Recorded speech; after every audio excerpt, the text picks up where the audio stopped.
I feel 3 categories मैंने जो observe करी है after talking to so many entrepreneurs here और इतने लोगों से देख के एंड कस्टमर्स को भी देखने के बाद this is what I have observe. You tell me, do you like this categories और नो?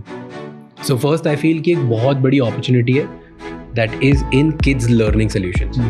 सो मुझे लगता है कि आजकल के जो मिलेनियल पेरेंट्स हैं और जो जेन ज़ी पेरेंट्स अब जो बन रहे हैं, दे आर ऑब्सेस्ड विद कि कैसे मेरा चाइल्ड डेवलप होगा.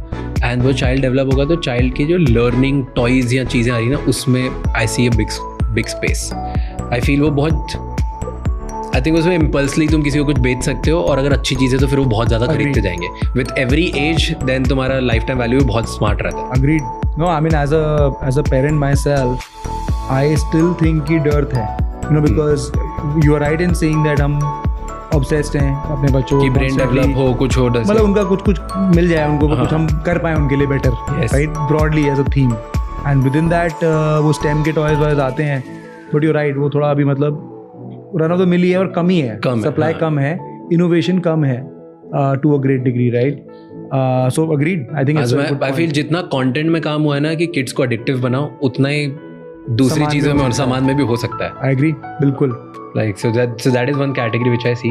Second category which I feel is men's beauty. तो मुझे लगता है कि जैसे स्पेसिफिकली और अगर डीप बनाना मुझे कि डर्मोलॉजिकल जो प्रोडक्ट्स होते हैं ना, डॉक्टर टाइप प्रोडक्ट्स जो ब्रांड्स होती है, वो main specific, very small niche, but I feel that's a very big scope. क्योंकि अभी मैं स्टैट्स पढ़ रहा था हर जगह कि how men are caring lot about their skin, men care about makeup now, men care about like lot of stuff. मैं नहीं करता पर मैंने आसपास देखा है. एंड स्किन केयर के लिए मैं थोड़ा अपसेट मैं हो गया हूँ क्योंकि मेरा मॉर्निंग और नाइट रूटीन हो गया. तो अगर मैं मॉर्निंग नाइट हो गया जो मैं एकदम ही जीरो था, सो आई एम श्योर जो केयर करता होगा उसके लिए तो और 4 स्टेप्स ऐड हो गई होगी. एंड कितना भी बोलो man versus women, a lot of people have this कि it's not manly enough to use a lot of things, so there's a scope for some brand to be built कि जो unisex या female oriented brand से. I think skin care तो definitely acceptable है, is no longer considered, you know, कि men क्यों लगा रहे हैं. I just think there's a space. और भी उसमें I think आगे there will be more innovation. So men makeup, men's beauty, I feel there's a space. I don't know क्या form में, किस shape में कोई कैसे बेच सकता है, क्या करेगा. Sure. But there is some manliness around. मेरे को फर्क नहीं पड़ता, मैं किसी के प्रोडक्ट कुछ भी लगा सकता हूँ, men, women, doesn't matter. But I've spoken to a lot of men जो यूज नहीं करते प्रोडक्ट क्योंकि उनको लगता है female oriented. I'm going to add one more thing to your comment, and I've sort of forgot to say this earlier, but there's a very, very successful website in the US that focuses on beauty for seniors.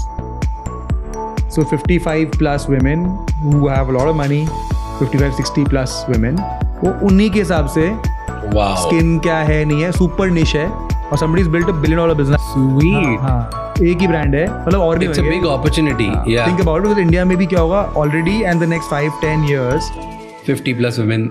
I'm going to be 50 plus in 10 years, right? My point is that my generation, and even let's say minus 10 years to my generation today, they have money, right? Yes. And they want to spend, and no one is going after them कि देखो ये आपके लिए बनाया मैंने, right? For your skin type, I don't know what all it takes, but but you get what I'm saying. Focus on that category than selling it to sort of younger folks. I like it.